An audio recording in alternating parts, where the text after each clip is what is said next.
John McMullen, Jody McDonald, another day in Eagle Land. And I still think it's a pretty bright one, J Mac. That is certainly something we're going to discuss over the next 2 hours.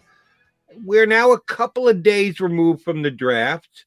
I would say it was mostly euphoria for Devonta Smith, which takes you all the way back to Thursday in round number one. But thereafter, more positive than negative. Got a chance to listen to plenty of sports talk radio and go back through my tweets from all the Eagle fans that I got. I would say Eagle fans are mostly still in a pretty good mood as compared to prior to the draft. What say you? Yeah, I would say certainly with the first round pick. I think it's 22 hours. Howie Roseman had about a respite. He was popular, and then it got back to normal. But I think overall, look, I say this all the time. You can predict fan bases around the NFL. I wrote about this on Philly Boys, Jody, and it's perfect. You take. I've been talking about it all the time. You take the skill position player, everybody's happy. You take the offensive lineman, they're not that happy. Even day three of the draft, the most popular pick, Kenneth Gainwell. Why? It's the only offensive player taken. Big year out of Memphis, projected to be sort of maybe a third round pick if he didn't opt out. So you get tremendous value with a skill position player. So bottom line is if you take all skill position players, the fans are going to be happy on the Sunday after the draft. Now, September, week one, I don't know if they're going to be happy, but that's how it goes. And Philadelphia is no different than any other city from that perspective. So do you think they're bummed out in Detroit because everybody's bummed out who took an offensive lineman? Everybody. Now, and again, when I say everybody, I have to stipulate this. I'm saying most people. I'm saying right. There's always smart fans, exceptions to the rule. People really pay attention to it. But bottom line is, that, Joe. I mean, people aren't interested in the offensive line, even the defensive line. And Howie Roseman said day three after the draft, that's how we won a championship. That's how we're going to win another championship. Doesn't mean you don't need other players. Just means that's your foundation. That's what the Eagles believe in. It's what they've always believed in. And by the way, they're correct. Right. If they're bummed out in Detroit because Penei Sewell dropped down to number 7 and the Lions lapped them up, well, then shame on the Detroit fans. I think your general philosophy of give me skill position players and we'll have a party is on point because it not only is the thing that you see on TV the most, now in this gambling wagering world in which we live, I've been a fantasy football player for 25 years, but it has grown by leaps and bounds. You don't get any points for offensive linemen road grading anybody. So and by the way, you bring up Penei Sewell. Detroit fans are probably pretty popular because he was regarded as one of the best players in the draft. But the question you have to frame to them: would you rather have Sewell or Jamar Chase? Would you rather have Sewell or Kyle Pitts? The vast majority of fans in Detroit are going to say Jamar Chase, Kyle Pitts, and then get to Sewell. Understood, but they didn't have a crack at either of those two players. But I mean, that type of player. So it's Penei Sewell or Devonta Adams. It's basically Devonta Smith comes down to because he was available and he is going to be a and very they'd say Devonta Smith, by the way. Excuse me? They would say Devonta Smith, the vast majority of them.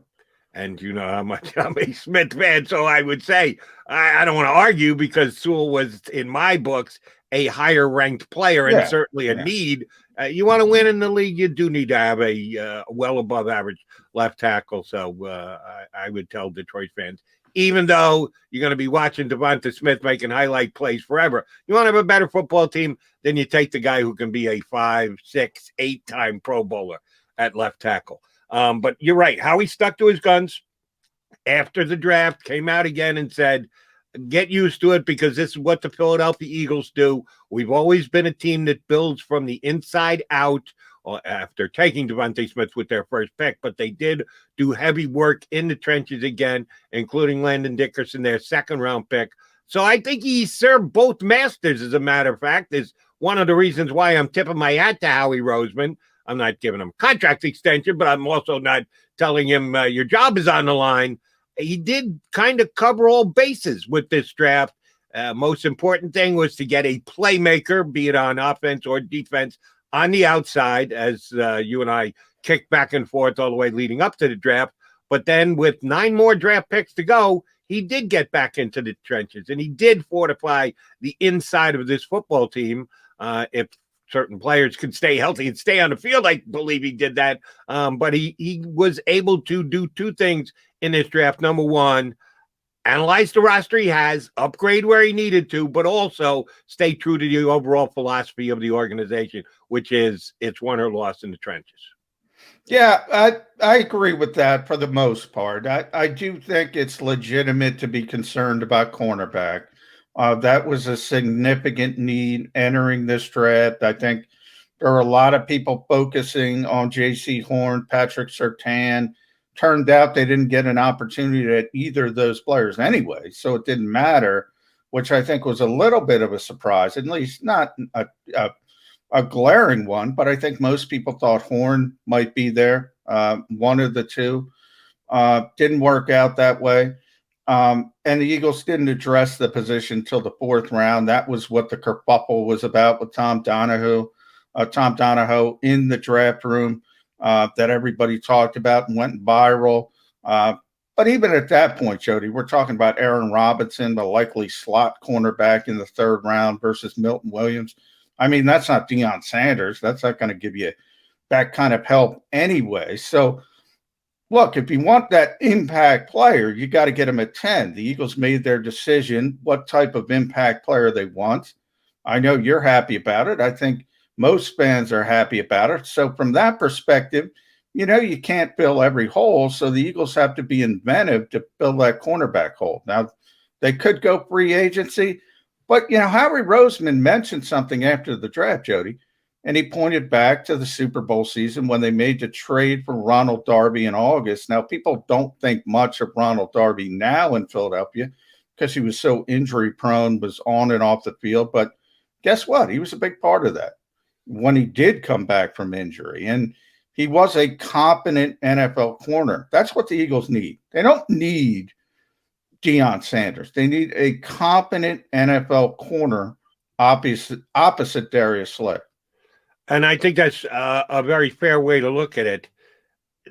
Darius Slay is going to be a big part of this team for the next couple of years. He has to be, as per his contract, because the Eagles decided to extend him, and they need him to be their CB1, to use a overused term in the National Football League these days. You and I both agree there really isn't such a thing as a shutdown cornerback. You've already used the name of Deion Sanders today, who truly was a shutdown cornerback. The last one for me was probably Darrelle Revis of the Jets, who no one ever threw the ball at. You could basically take half the field away by wherever you said Revis, because teams just wouldn't challenge him. They'd go after the other Eagle cornerback. I don't know that there's any quarterback in the league that would fall into that category. And I would have loved to see the Eagles get somebody like that. And that's why so much conversation was had about Surtain and Horn before the draft actually took place. But I don't even know if either one of those two guys would rise to the level of shutdown corner. I said this before the draft, Jody.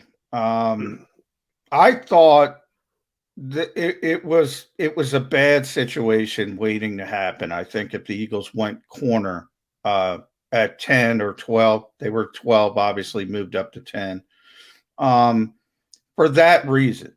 And that reason is the expectations would have been so high.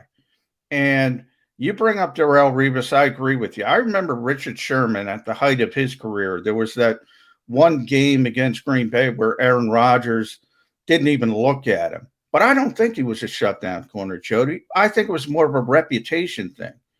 And I don't think you're just what you said. I don't think it's capable in today's game because everything is against you. But those expectations will remain. So if you take a Patrick Surtain at number 9 or a J.C. Horn at number 8, well, in those situations, those fans are going to be expecting a lockdown corner, and they're not going to get it. they're not going to get it because it's not possible. So I think you add that into the mix when you talk about that position. I think the Eagles were wise. They didn't necessarily avoid it because those guys weren't there. Right. But I think it worked out well for them. But that's why I would not have used the term shutdown corner for any cornerback taken in this draft, because I thought it would have been unfair to him. I just don't know that. And maybe someday in the next 2, 3, 5 years, someone will come along and they're so good at the corner position and they come up with as many picks as they do on as few attempts other teams take to throw at them that we truly can say, this guy can actually be a shutdown corner. That's just speculation on my part because it is so difficult. We will call Devontae Smith a playmaker. And everyone wants to know, and I've been doing this long enough, you too, but me specifically dealing with fans in a sports talk show format, taking calls. Everybody wants a comp. Everybody wants to know someone that a player looks like, who they already have a grasp on, that they know, that they've already set a bar with their accomplishments in the National Football League, either short-term or long-term. And it is oftentimes difficult to compare them to someone who's either still playing or someone who had played 35 years ago. That gets difficult because of the change in the game and the change in the eras. A lot of people have tried to come up with comps for Devonta Smith, and I don't know that there's a perfect one out there. You rightfully said last week that his ceiling may be Deshaun Jackson, and that's certainly someone that all Eagle fans can relate to because he played the majority of his career, 2 different stints here in Philadelphia, and undersized, kind of like Devonta Smith, not overly large individual. I actually think Devonta Smith can be better than that. The best comp I could come up with, like you, to try and make it Eagles relatable was Mike Quick. And Quick was a bigger guy and not the same exact receiver as Devonta Smith. I did hear about a comparison over the last couple of days comparing him to Marvin Harrison. And I guess that's a Philly thing because Marvin, of course, was a Philadelphia kid, Roman Catholic. That one I think is a bit of a stretch. I'm as big a Devonta Smith fan as you're going to have. But do you really want to comp anybody to a Hall of Famer before their career gets underway? You talk about setting the bar a little too high or expectations being unreasonable. Are we really going to go there with Devonta Smith? Yeah, same thing I said with the corners. When the expectation gets that high, it's probably not going to work out well. But first of all, I think people have to understand comps. I made the Deshaun Jackson comp. It's not about the player. It's not about what he ended up to be. It was about the size and the fact that Deshaun has played, still playing a long time. Obviously, he's been injury prone the last few seasons. Eagles fans know that, but his career will continue with the Los Angeles Rams this year. He's still playing. So from that standpoint, I think when you look at a 166-pound guy, if you get a career as long as Deshaun Jackson, that's pretty stinking good. So from that standpoint, that's what I said his ceiling was as far as playing in the NFL. Now, they're 2 completely different types of players. Deshaun is just a speed demon. I mean, a 4.29 guy who just runs by people. Devontae's more of a crafty, route-running, well-rounded receiver. So they're not the same from a playing standpoint. One's the cheetah, as he used to say. And by the way, Deshaun may be. You remember early in his career, Jody would say cheetahs don't stretch. He would just go out there and run. And then all the soft tissue injuries started to happen as he got older. So maybe he's starting to figure that part of it out. But that's where the Marvin Harrison part comes in, because Marvin Harrison, if you talk to the people in this league, that might be the greatest route runner who ever lived. Now, Devonta Smith isn't that. What he is he's the head of the game for most rookie receivers when it comes to route running. And I can't tell you how important I think that is. Once you hit that bar of being athletic enough to play receiver in the NFL, I think the most important thing from there is route running. And he's way ahead of the game when it comes to that. So that part's positive. Isaac Bruce may be the best comparison because he was a small guy He was a really good route runner, and he's a borderline Hall of Famer. He's not Marvin Harrison, but he's a really good player. Throw him into the comp mix as well. Obviously, you take parts of the game of all three of them. My only concern about Devontae Smith is he's a 166-pound receiver who plays like he's a 200-pound receiver. Yeah. That's my only concern. I think I made this comp here with you. I don't think I did it on the radio. I think I did with you.